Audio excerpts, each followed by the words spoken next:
Buongiorno e ben ritrovati a Ore 13 Salute. Oggi parliamo di salute dei denti che rappresentano un importante biglietto da visita e la salute che passa anche attraverso l'implantologia, che sarà l'argomento principe della puntata di oggi. Ne discuteremo insieme al mio graditissimo ospite, il dottor Paolo Campion, odontoiatra, specialista in implantologia e chirurgia orale e si occupa anche di estetica dentale.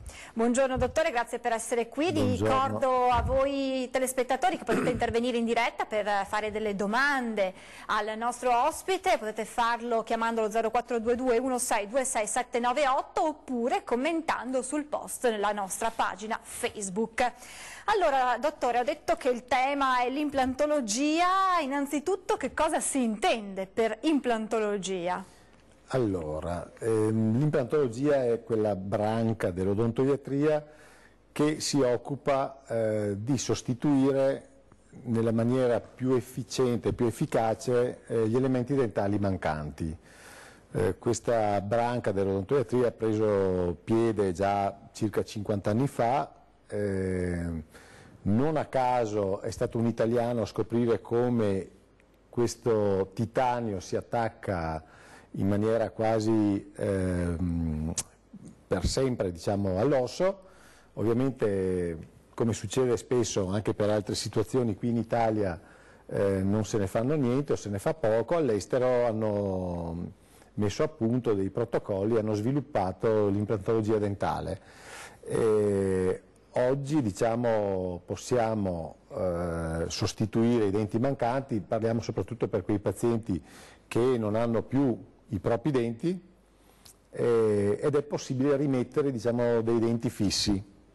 Fino a qualche decennio fa si poteva soltanto utilizzare delle dentiere cosiddette o comunque degli apparecchi che venivano in qualche modo agganciati a dei denti naturali piuttosto che fare dei ponti.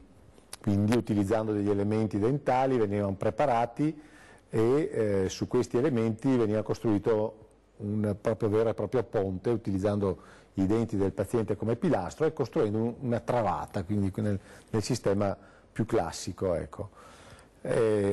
Oggi con gli impianti è cambiato tutto. L'implantologia può essere sempre un'alternativa alla dentiera o in alcuni casi la dentiera è l'unica soluzione? Allora, ci sono veramente dei casi limite, poi io dico siamo arrivati sulla Luna, stiamo andando su Marte, arriveremo chissà dove.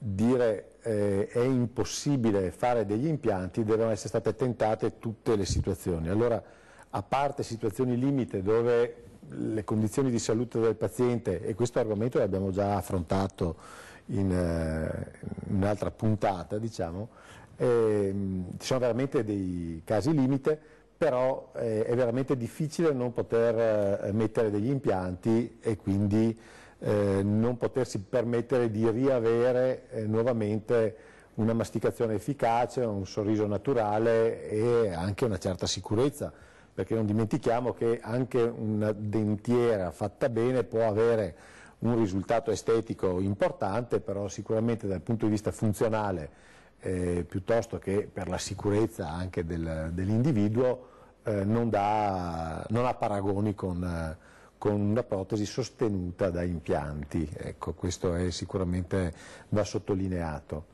Poi nel tempo, diciamo da quando è stata scoperta, poi noi italiani comunque abbiamo fatto dei grossi passi avanti e siamo riconosciuti al mondo per le nostre abilità, soprattutto dal punto di vista estetico, quindi siamo molto apprezzati per i risultati che noi riusciamo a ottenere attraverso i nostri bravi odontotecnici che ci aiutano nell'ottenere i nostri risultati.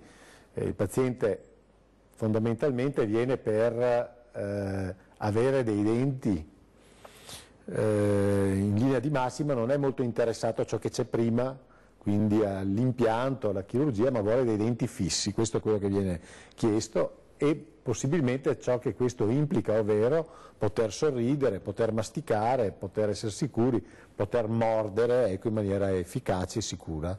Ecco, e allora quando è che viene consigliata questa tecnica dell'implantologia? In che condizioni? Allora, le condizioni sono le più estreme. Il caso classico di paziente con agenesia, per esempio, potrebbe essere un ragazzino a cui manca il germe di un dente e in questo caso, a fine crescita ovviamente, dopo aver messo l'apparecchio per creare lo spazio necessario, il dente può essere sostituito validamente da un impianto dentale, quindi viene messa questa radice artificiale in titanio e quindi una volta guarito viene applicato il dente definitivo. Il caso estremo dal lato opposto è il paziente completamente edentulo, quindi che ha già la dentiera, o il paziente, come accade nella maggior parte dei casi, affetto da parodontosi o meglio conosciuta come piorea, che a causa della mobilità dei denti non può più realizzare un'efficace masticazione quando anche non si parla di sorridere. Ecco. In questi casi si possono sostituire i denti con degli impianti, oppure la mancanza per fallimento di una procedura chirurgica su un elemento dentale, quindi una frattura, una sostituzione di un ponte, perché a volte arrivano i pazienti che hanno già un ponte, quindi un elemento dentale o più elementi dentali sostituiti da dei ponti, quindi vengono rimossi i ponti, vengono rimpiazzati i denti uno a uno, oppure tipo ponte, comunque ecco, si possono realizzare delle condizioni che simulano i manufatti protesici piuttosto che il dente naturale singolo. Poi parleremo anche nel dettaglio proprio di queste differenze, delle richieste che vengono fatte dai pazienti. Sì.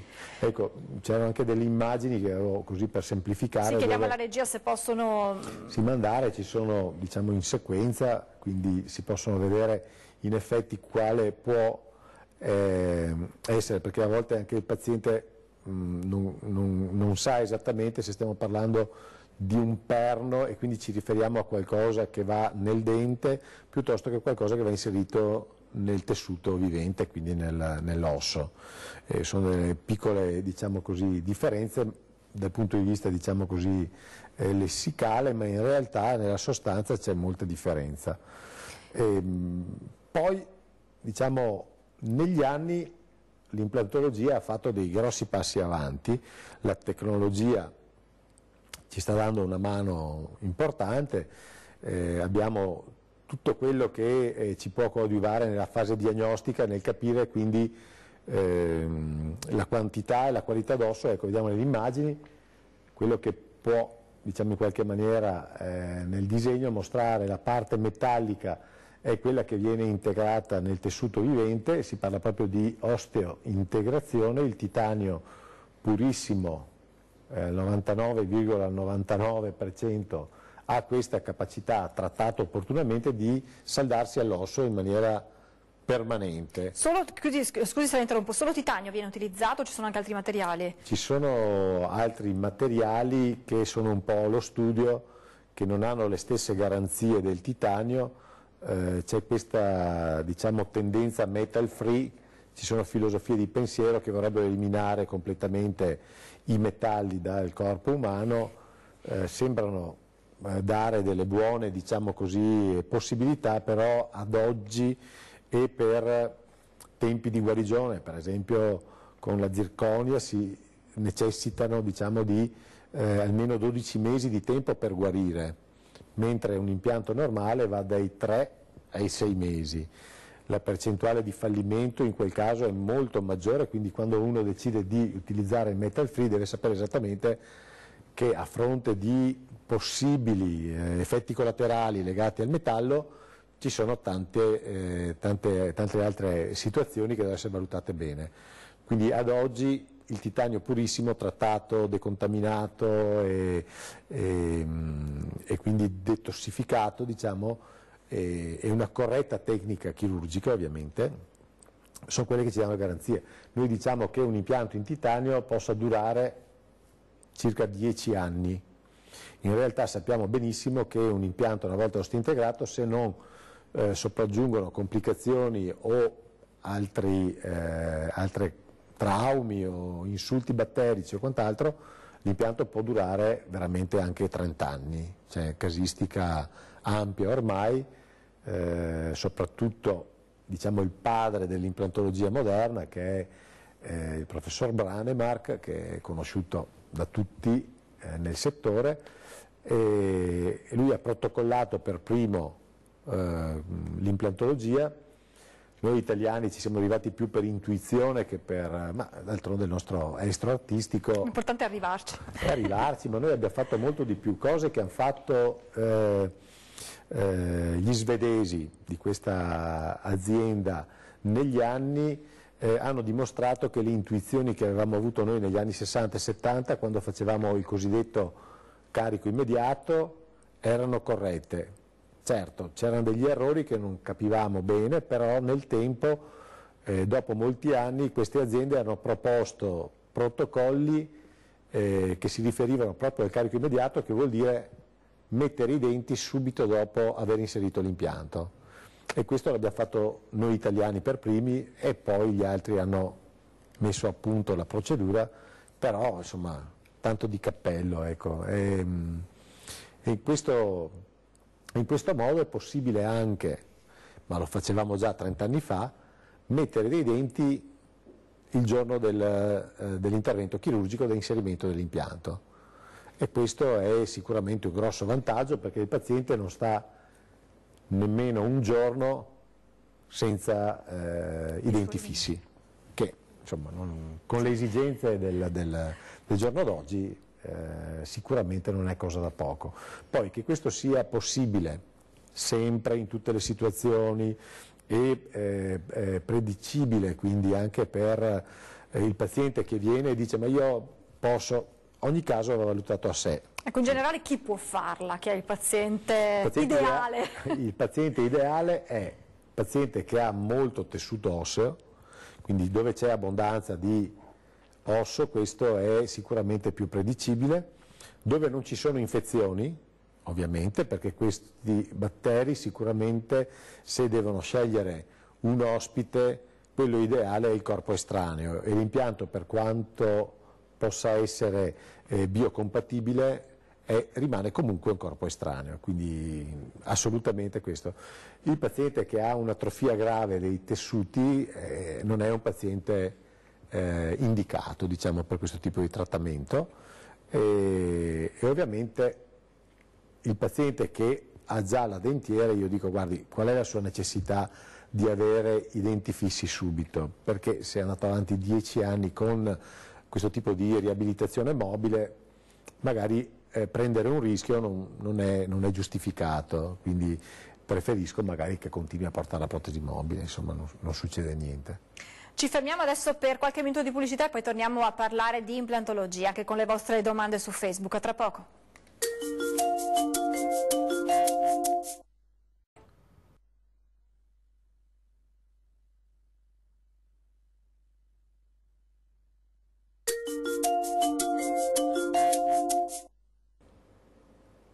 Di nuovo in diretta con Ore 13 Salute, stiamo parlando della salute dei denti e di implantologia. Vediamo qualche domanda che ci avete posto da casa sulla nostra pagina Facebook. In particolare Maria Sole Giusti chiede se si è avuto la paradontite, si è fatta poi una all-on-4, il problema può ripetersi sugli impianti? Intanto che cos'è una all-on-4, dottore? Allora, l'all-on-4 è una riabilitazione totale che è stata messa a punto da un professionista, ecco vediamo nelle immagini, da un professionista spagnolo, anzi portoghese, e ha praticamente rimediato a una situazione di grave atrofia ossea, cerco di essere abbastanza, cioè dove abbiamo pochissimo osso, utilizzando solo 4 impianti quindi, e mettendoli in maniera diciamo molto tiltata, cioè inclinata, quindi è un'alternativa ad aggiungere osso dove ce n'è poco per poter mettere gli impianti. Ecco, queste sono le prime 2 di queste 3 immagini, diciamo, potrebbero sembrare diciamo, quelle relative all'all-on-4. Ecco. La terza invece mostra un numero più cospicuo di almeno 8 impianti. Allora, come è nata questa cosa del All-on-4? È stato per evitare l'integrazione di osso in una mandibola atrofica. Questo poi è diventato spunto per fare dell'odontoiatria economica. In realtà il fatto di mettere pochi impianti implica anche la possibilità che un eventuale fallimento di anche uno solo degli impianti implica la perdita, diciamo, e il fallimento di tutto l'aspetto protesico che è stato considerato.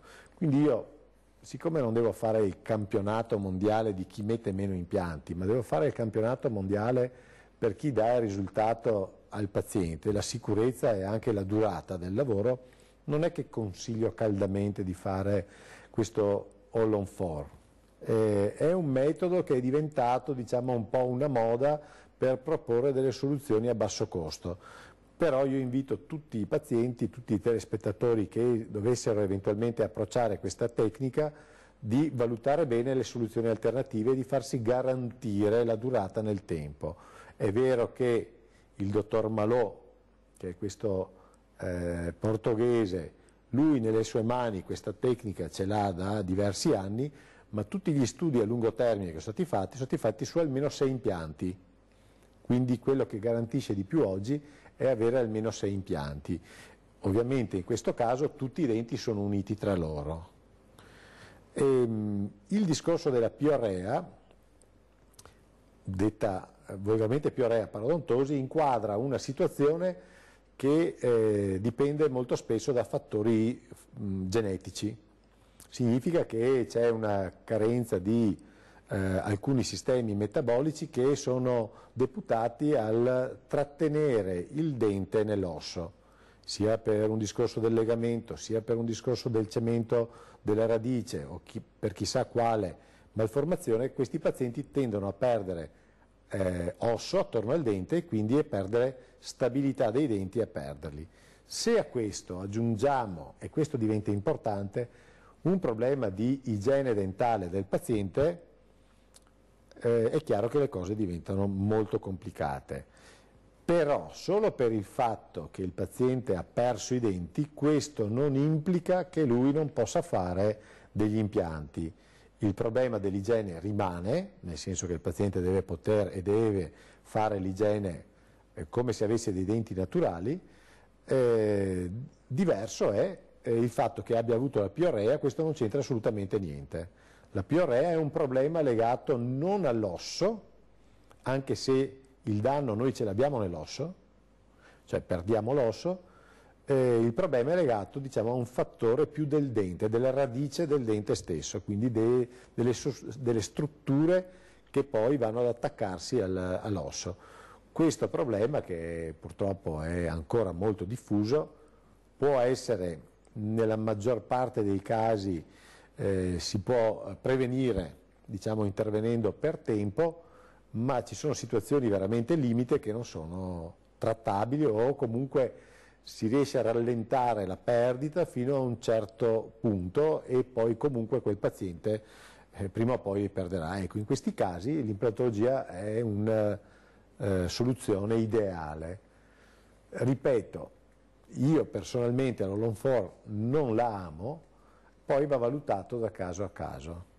Tornando a Facebook, Eleonora chiede, a proposito di osso, l'importanza della presa dell'osso, sì. A mia nonna mancano tutti i denti superiori e ha pure la mancanza dell'osso mascellare. Si possono fare impianti?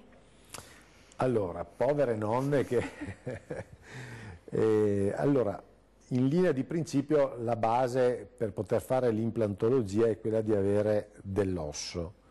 Le quantità di osso necessarie si sono via via ridotte nel corso dei decenni con lo sviluppo di nuove superfici implantari e nuove tecniche.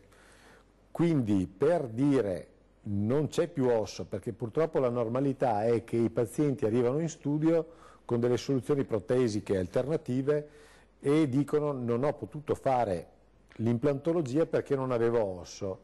Poi facciamo una cosiddetta TAC, che è questa radiografia tridimensionale, e scopriamo che poi di osso non ce n'è così poco che in realtà con gli impianti di ultima generazione, quindi molto corti e molto performanti, riusciamo a mettere comunque degli impianti, e da lì a dire faccio un'arcata di denti fissa, anche aiutare questa dentiera con 2 impianti a essere stabilizzata, la povera nonnina, diciamo, si riesce ad accontentare. È veramente difficile e sono rarissimi i casi nei quali non si riesce a trovare, se non dico una soluzione ideale, un ottimo compromesso. Cioè anche il fatto di trattenere la protesi totale del paziente edentulo, che attraverso dei sistemi di aggancio automatici, chiamiamoli, riusciamo a stabilizzare un po' la protesi. Questo è già un grosso passo avanti. Ci sono pazienti che soffrono proprio questo grave handicap, non hanno più osso, non hanno più gengiva, la protesi quando masticano, cercano di masticare, continua a muoversi e per loro è veramente un supplizio, e alla fine rimangono senza e tritano tutti i cibi, dalla carne alla verdura, pur di alimentarsi in qualche maniera. Questo è veramente, quindi dire non è possibile è veramente difficile. Cito un esempio classico: nella zona del mento abbiamo sempre una discreta quantità di osso. A me è capitato più di un'occasione di mettere anche solo 2 impianti, 3 impianti in questa zona ed aiutare tantissimo il paziente ad avere una funzione masticatoria normale. La domanda del nostro ospite mi porta a farle una domanda sull'età, se c'è un'età limite entro la quale è possibile fare l'implantologia, oppure anche un anziano di età avanzata in buona salute può comunque sottoporsi a questo tipo di intervento. Allora, oggi, io ripeto sempre, quando questi luoghi comuni che probabilmente 20 anni fa appartenevano alla normalità, oggi abbiamo sfatato veramente un sacco di luoghi comuni, ripeto. Ritornando al discorso di prima sul fatto che si pensi che non ci sia osso, e citando l'anziano, ma a me è capitato anche al giovane, cioè al trentenne, al quale era stato messo o un ponte mobile o un qualcosa di non stabile, non naturale, e poi eseguendo questa benedetta radiografia tridimensionale si è visto che ce n'era anche abbastanza, e quindi era un paziente ideale per l'implantologia. Quindi siamo ancora in una condizione dove alcuni professionisti non indagano in maniera approfondita proprio perché non praticano l'implantologia, e quindi obbligano il paziente a un qualcosa, a un risultato, a una riabilitazione meno performante. Questo, diciamo, non è molto etico. Per ciò che riguarda l'età, quindi per l'età minima è sicuramente il fine crescita, quindi un ragazzo deve arrivare almeno 18-20 anni per poter fare l'implantologia, per non avere spostamenti dell'impianto durante la crescita. Mentre per quanto riguarda il limite massimo non c'è, è lo stato di salute del paziente che ci permette di decidere se poter fare l'implantologia o meno. Certo, si tratta sempre di un, per quanto piccolo, intervento chirurgico. Se il paziente è in buone condizioni, a me è capitato di fare anche a un 90enne, quindi se il paziente sta bene, ben venga. Mi è capitato anche un paziente di 80 anni che stava molto bene di salute, lui aveva sempre avuto 2 protesi totali e ha deciso di volere i denti fissi per poter masticare.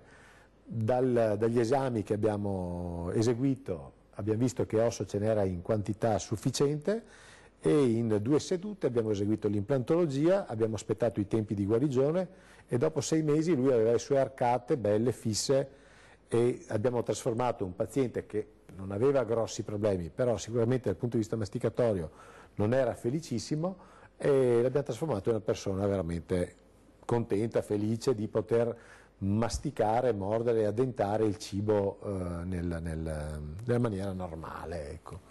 Quindi, tornando ad avere una vita anche normale, perché masticare bene comunque... Sì, a volte uno ha voglia anche di dare un morso alla propria donna, no? Non è che deve mangiare solo, quindi con la dentiera magari non è il sistema ideale. Ha dato una lettura diversa dell'importanza dei denti. A tra poco pubblicità. Sempre.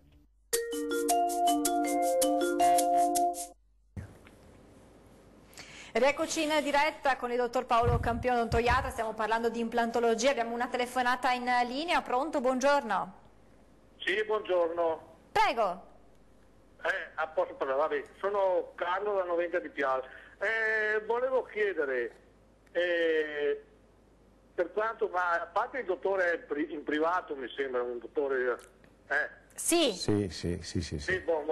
No, volevo chiedere, no, perché un amico proprio la settimana scorsa, per quanto riguarda sua madre, no, che è stata a farsi un impianto in Croazia, no, e ha speso 25.000 euro, no, alla fine di tutto, insomma, più che bene le hanno fatto male che per poco, diciamo, un ponte di sostegno gli entrava nell'occhio, no, per dire, no.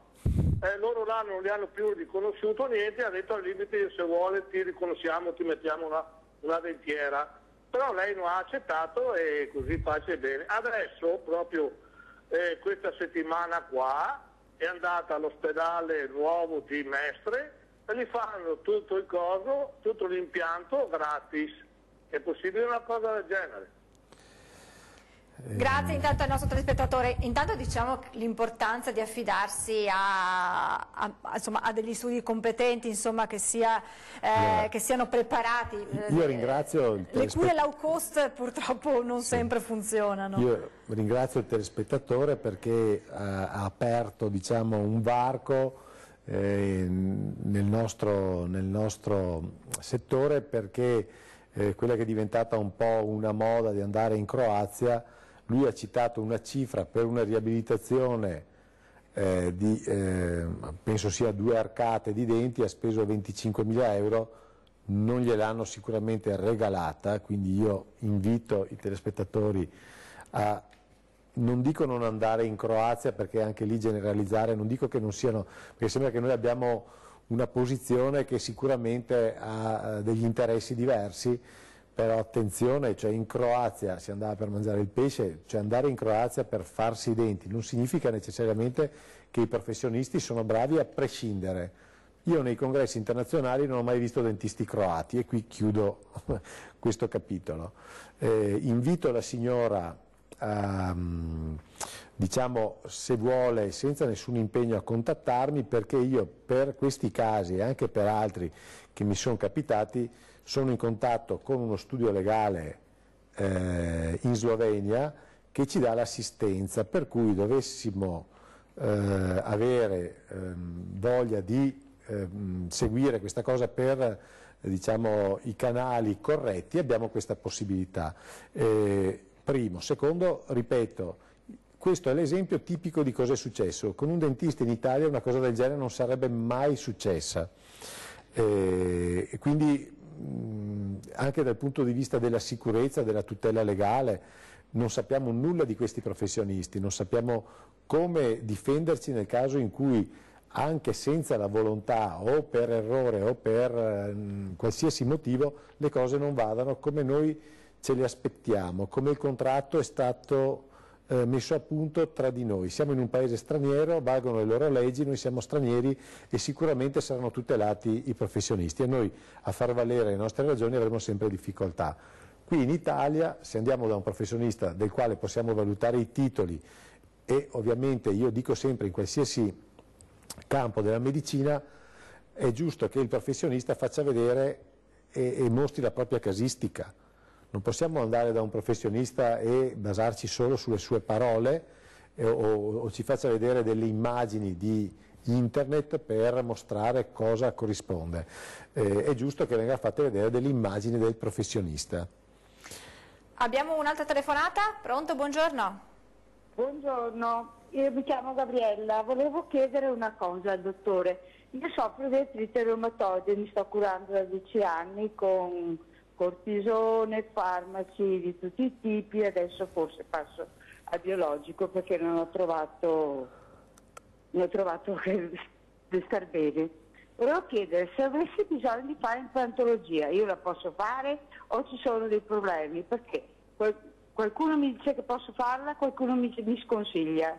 Siccome ho 70 anni e ho problemi in bocca, adesso vorrei capire se posso farla o meno. Io ho una domanda. Lei è completamente edentula, non ha più nessun dente o ha alcuni suoi denti? No, io diciamo che ho la parte sopra, ho fatto dei lavori, sono 25 anni e sono fermi là. La parte sotto invece ho fatto un ponte che adesso mi dà problemi, per questo devo andare a fare qualcosa. Io non vorrei mettere la dentiera, proprio è una cosa che io proprio non vorrei fare. È nel suo diritto. Allora, in linea di principio, lei diciamo è un paziente un po' più a rischio, ma non è una controindicazione assoluta e siccome lei non ha un'alternativa, perché se dovesse funzionare lei beneficia del fatto di poter riabilitare la propria masticazione in maniera stabile, io consiglio di, avendo trovato il professionista che decide di trattarla, di tentare comunque l'implantologia. Bisognerebbe capire bene il suo stato di salute e i farmaci che prende fino a che punto possono compromettere il risultato chirurgico, però una volta che l'impianto è attecchito lei stia tranquilla che questo può funzionare veramente a lungo. Ringraziamo la signora per la telefonata. Mi viene da chiedere se ci sono delle controindicazioni e se sì quali eventualmente per questo tipo di intervento. Diciamo che le controindicazioni sono quelle generiche per il paziente all'effettuare degli interventi, alcune sono relativi, ma riguardano stato di salute, magari il paziente che assume dei farmaci particolari deve essere trattato, supponiamo, ecco, non so, pazienti scoagulati per esempio, devono essere portati a un valore di coagulazione normale. Pazienti che prendono cardiospirina, sono sempre di più oggi, sono pazienti che presentano un rischio moderato di sanguinamento e anche importante, quindi vanno diciamo così, rimessi in ordine con il profilo coagulativo. Ovviamente i pazienti in terapia per neoplasie diventano pazienti un po' a rischio, pazienti con gravi, diciamo così, atrofie ossee sono quelli che praticamente veramente potrebbero non avere la consistenza dell'osso adatta. Ecco, queste sono, diciamo, in linea di massima, quindi grosse controindicazioni non ce ne sono. Abbiamo un'altra telefonata in linea, pronto? Buongiorno. Buongiorno, salve a tutti, sono Daniele Di Mestre. Volevo chiedere una cosa, io mi capita spesse volte di fare quella che si chiama la pulizia dei denti, sì. Però non capisco come mai, dopo già pochi giorni che l'ho fatta iniziano subito a macchiarsi, vero è che io comunque sono anche un fumatore. C'è un modo per non distruggere completamente lo smalto? Ci sono delle cose che si può fare, insomma, per tenerli bianchi il più possibile. Quanti anni ha? Io ho 42. 42. Quante sigarette fuma? Un pochettino. Smettere di fumare. No, allora, no. Grazie intanto al nostro telespettatore per la sua telefonata. Prego, dottore. Allora, l'unica cosa... Allora, io sono uno di quelli, è brutto dire generalizzare, però a me piacciono le bocche con i denti sani, belli, bianchi, quindi per me il sorriso non è semplicemente, diciamo, la salute dentale, è anche un biglietto da visita. Una bocca sana è sicuramente un bel modo di presentarsi e dice molto di noi, una bocca sana. Purtroppo la mia sarà anche una valutazione un po' deviata, però per me una bella bocca sana vale moltissimo.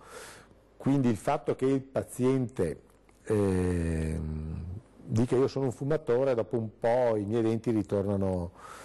C'è un piccolo particolare, l'unica cosa che non vorrei che ogni volta che fa l'igiene l'igienista magari passi delle sostanze abrasive, spesso per togliere queste macchie di fumo facilmente viene usato un un getto di aria e di bicarbonato che tende a smacchiare il dente ma anche a graffiare lo smalto.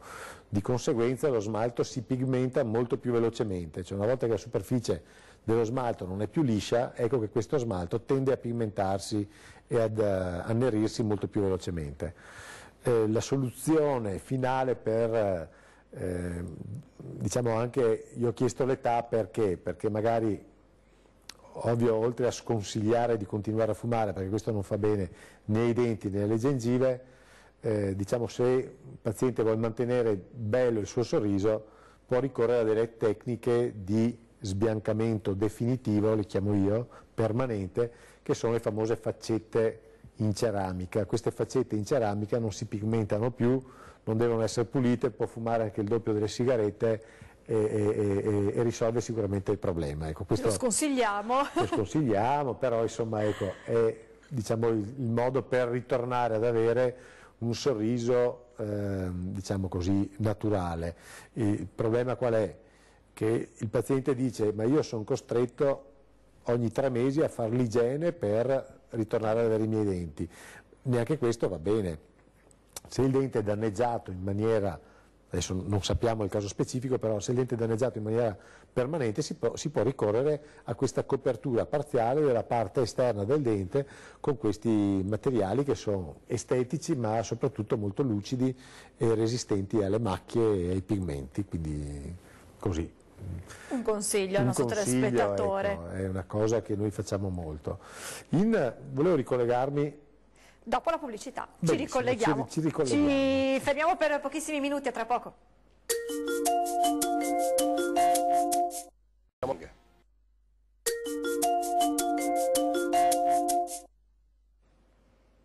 Rieccoci in diretta con Ore 13 Salute. Dottor Campion, tornando un attimo alla tecnica di cui aveva parlato prima la nostra telespettatrice, Sì. All on 4, ci sono delle alternative? Sì, allora le alternative, diciamo, questa è una tecnica che evita la rigenerazione dell'osso, come ripeto, quindi non è una tecnica da usare standard nei pazienti, è una tecnica alternativa e ogni giorno qualcuno si inventa qualcosa. Il classico invece è quello che è stato proposto da Brånemark 30 anni fa e che diciamo è ancora tutt'oggi validissimo ed è quello che ci dà le maggiori garanzie di durata nel tempo. Tutto il resto non ha un follow up, non ha un tempo di diciamo, valutazione così esteso come i primi studi fatti da Brånemark, ecco, questo è da dire. Dopo io ho anche delle immagini. Sì, se la regia ci aiuta con l'immagine 10 e 11 così esatto, possiamo anche... Ecco, questa è una paziente che è arrivata in studio, aveva diversi elementi dentali compromessi e alla quale sono stati eseguiti diciamo, diversi impianti. Il numero, come potete vedere, è di 6 impianti per arcata. Lei aveva anche una discreta quantità di osso, la signora è venuta e se n'è andata, non è mai stata un solo giorno senza denti fissi, quindi è stato fatto un carico immediato e nella medesima seduta sono state fatte le estrazioni, l'inserimento degli impianti e l'applicazione di un manufatto provvisorio fisso. In una seduta è stata fatta l'arcata superiore, in un'altra seduta l'arcata inferiore. Questo tipo di struttura, diciamo, nelle sue variabili, è quella diciamo, messa a punto ancora negli anni 60 e 70 da Brånemark. Ovviamente gli svedesi, che non badano moltissimo all'estetica, hanno applicato delle protesi in resina, delle dentiere in resina, hanno adattato noi che siamo invece molto più attenti all'estetica, al bello, abbiamo pensato di mettere dei denti in ceramica e i risultati sono sicuramente migliori. Questa è la paziente che abbiamo visto riabilitata e sicuramente l'aspetto di questi denti può essere tutto ma non finto, ecco, sono dei denti estremamente naturali, dal punto di vista funzionale sono simili ai naturali, cioè la forza che si può applicare a dei denti impiantati è paragonabile a quella dei denti naturali. La sicurezza, ovviamente essendo fissi, è sicuramente elevata, ecco, il paziente non ha rischi di perdere di perdere i denti o che si stacca o che si muova la dentiera. Ecco. Abbiamo un'altra telefonata in linea, pronto, buongiorno. Buongiorno, io mi chiamo Adriana. Prego signora Adriana. Volevo parlare con l'odontoiatra. Io sono una malata di Parkinson, mi sembra che quelle malate di Parkinson siano problemi, non fare implantologia.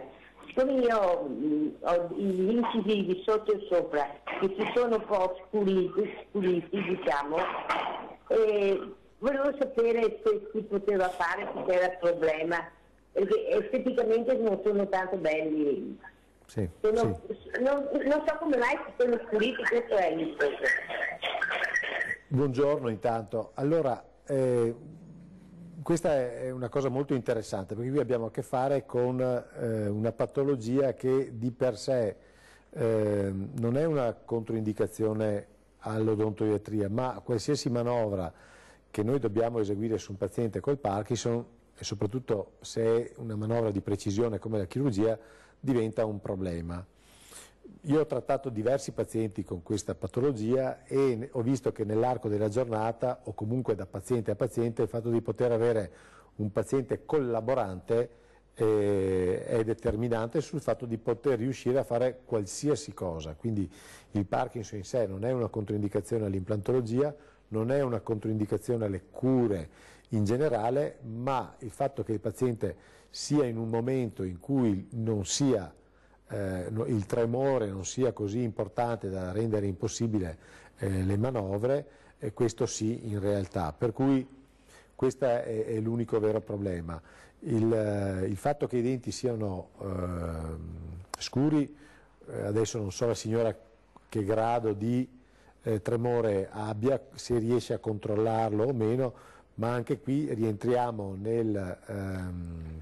nel fatto che il paziente deve poi poter eseguire le manovre di detersione e se per noi normodotati è difficile o comunque non semplice eseguire correttamente l'igiene orale, figuriamoci per un paziente che ha dei problemi di mobilità o di tremore, ecco, quindi questo è sicuramente forse anche il motivo per cui abbiamo i pazienti normali ai quali dobbiamo spiegare e non gli è mai stato spiegato abbastanza quanto importante è l'uso del filo, dello scovolino. Se poi c'è un handicap in questo senso, questo è sicuramente una complicazione in più. Ecco, quindi la signora va valutata in relazione al proprio stato, diciamo, alla propria quantità di tremore per poter fare qualcosa.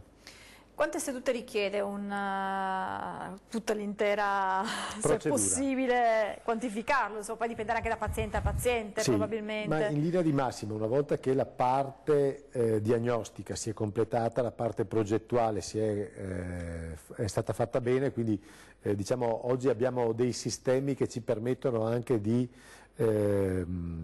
posizionare direttamente sulla scansione tridimensionale gli impianti, di creare delle dime di trasferimento per cui noi abbiamo tutto un approccio, diciamo, progettuale molto intenso all'inizio, ma poi nel paziente possiamo veramente, se vogliamo, in una seduta mettere gli impianti e mettere i denti provvisori o fissi, cioè viene eseguito tutto prima e vengono già predisposti, diciamo, tutta la parte protesica, tutti i pilastri, tutte queste componenti che servono per trattenere poi e legare gli impianti al ponte e ai denti e il paziente in una mattinata è in grado di poter fare questa cosa. I tempi standard invece, cioè quelli che la biologia e che gli studi negli anni ci hanno dimostrato, è che comunque un paio di mesi per l'arcata inferiore sono necessari, lì non bisogna fare niente, bisogna solo aspettare